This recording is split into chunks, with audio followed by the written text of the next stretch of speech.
I'm Leah Mooney. I'm the Director of Strategic Planning and Policy at CTA. And I want to sort of acknowledge that working at CTA is a real gift. I get to work with Kate, I've worked with Carol, and I'm looking across this room, I see a lot of other familiar faces. Just the fact that you're here, you spent good money, or your companies did, to work on a group project means that you really have a commitment, and I really value that. That means we already can be friends. So. My job at CTA is really about long-range planning, and I work on a lot of big projects. But today I'm going to talk about something that's a little bit different and really based on my background in budget. So I came to policy by way of budgeting, and I guess what I really understand about that and what it really means to me is that budgeting is about, not about math, it's about our policy choices and our priorities and what we value. So that's really kind of what I wanted to have you take away from today. I want to step back and have us ask some more fundamental questions about how transit should be regarded. We're at this precipice of climate impact. We're grappling with our very inequitable past in this city. And in that context, to what degree should our transit system be treated as a business versus a service? And how will that orientation help our capacity to drive climate mitigation and equity together?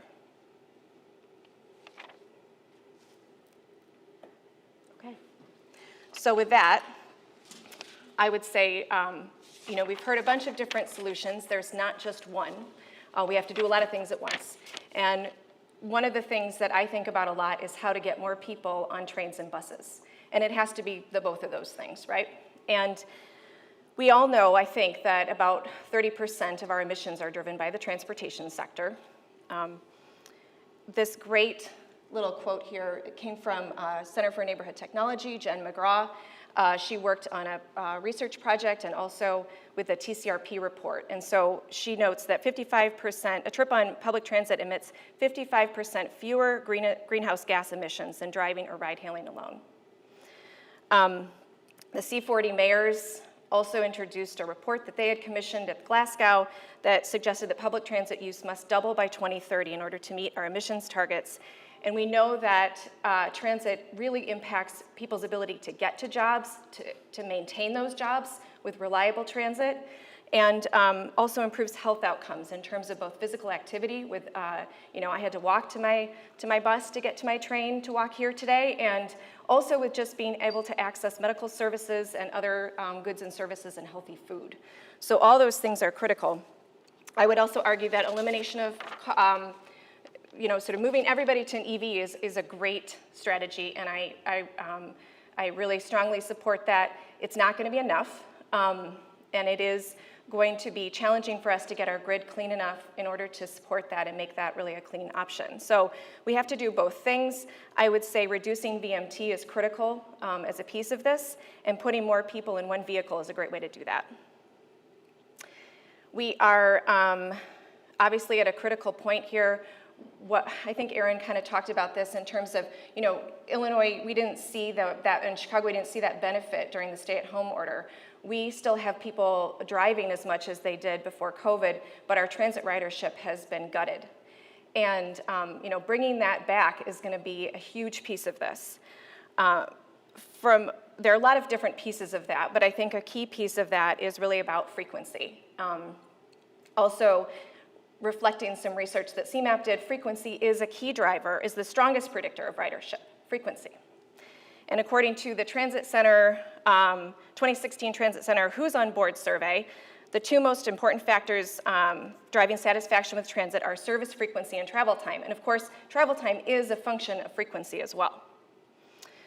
So moving away from some of those losses and turning our losses around from COVID, we're going to have to get to be a more competitive system, and we're going to have to be more frequent. Well, how do we do that? And I also need to acknowledge that Aaron pointed this out already too, that we do have a sort of some challenging structures in place to deal with that we really have to confront. So we are, as a region, legislatively mandated to recover at least 50% of our costs with system-generated revenue. And that is 1983 legislation, and that is, I would say, stale, and it reflects a different set of values. Comparable transit agencies across the country don't reach that target. They are not reaching the same target that we are. We, in fact, have some of the lowest, maybe the lowest, bus operating expense per hour, and we use less subsidies than our peer agencies for bus service. And bus is more expensive to deliver than rail. That means we're extremely efficient. Yay, us. No.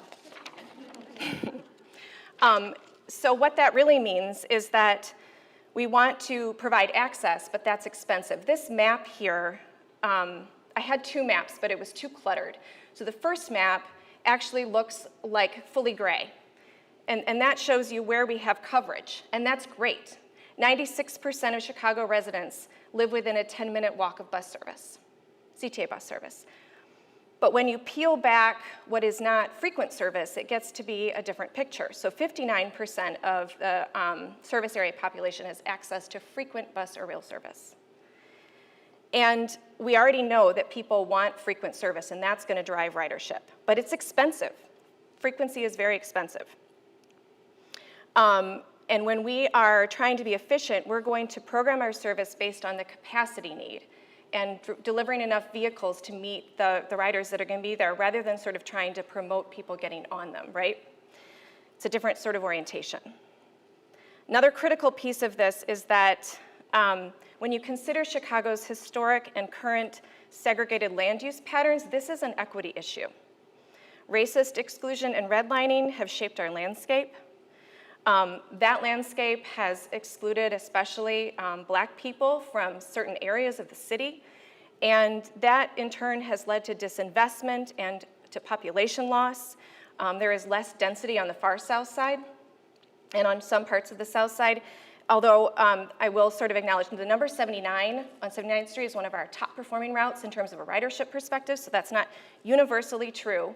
But there is that gap there, and treating transit more like a public good could allow us to program additional frequency where it's needed. So putting high access where there's high need. And really thinking about that in terms of what kind of service we want to deliver, not just trying to meet our efficiency goals. I'll also point out that there's a nice big gap there at the end of the red line. Gosh, it would be nice to have some service going a little south there, huh? That's one of the things I work on the most.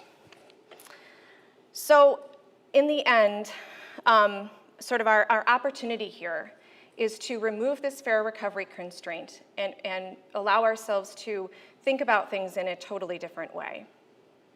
The drive to be efficient, I think I've already said this, but it means we may prioritize things like rail service over bus service.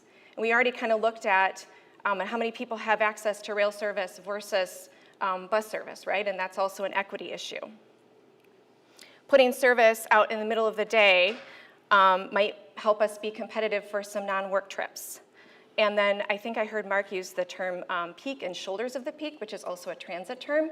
So thank you, Mark. And so I'll use that too. But so if you really are trying to be efficient, you're going to put all your service where you've got your most customers, but then your shoulders of your peak periods, your service drops off pretty quickly. And if you're like me and you sit at your desk too long and then you wait and now you're at the end of the peak, you might not have as quick of a trip home. And so that becomes less competitive too.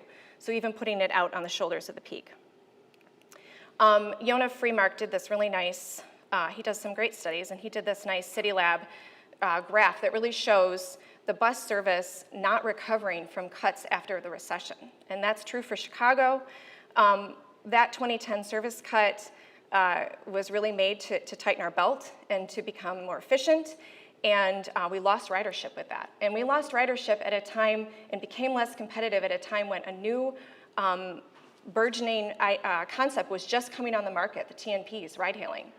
And so we became less competitive right as another thing came on the market, and gosh, that really didn't work out so well for us.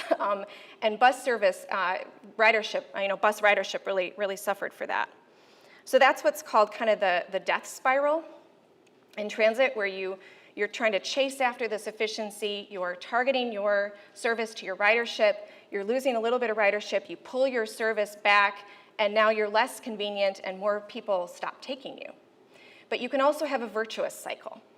That is possible. And actually the current COVID environment And some of this, we have a 3-year suspension of our fare recovery ratio that was passed in Springfield this past session. We have this recovery money through the federal government, and that allows us to be somewhat experimental.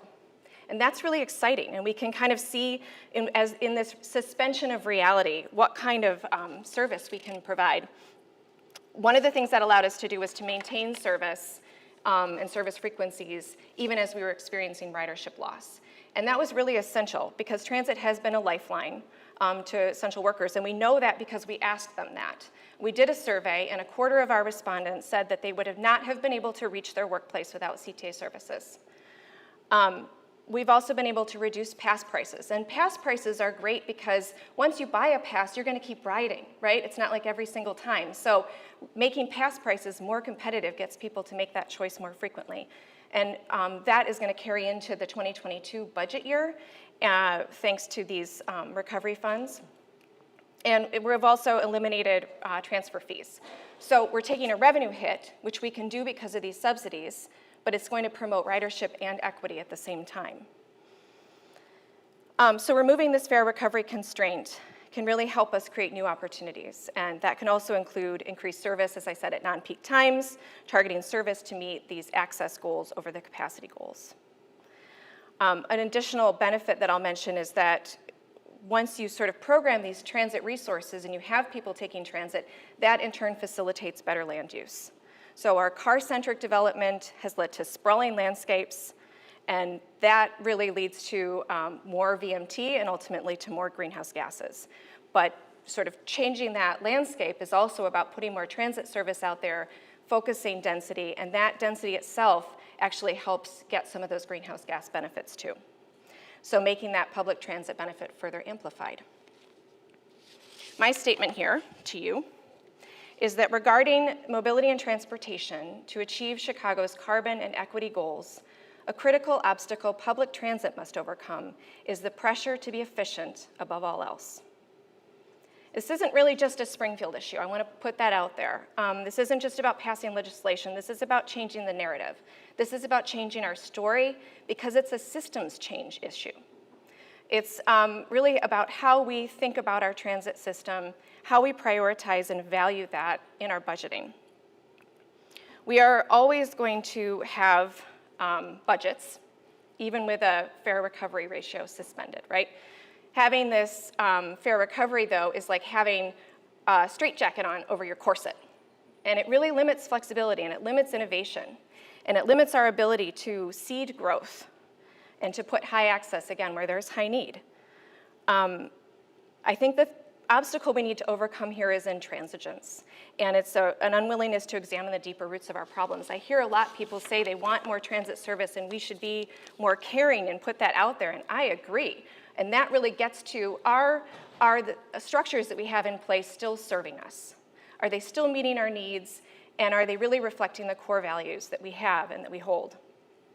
So my ask to you here is not to sort of set to work on changing all of our legislation, but to set to work on helping us communicate this deeper message and asking people to look more deeply beyond just the surface of what they see and understand how the structures that we've put in place, going back to the 1980s, that have some incentives out there that are not reflecting our current goals, how those are influencing things and how it is time to make that change.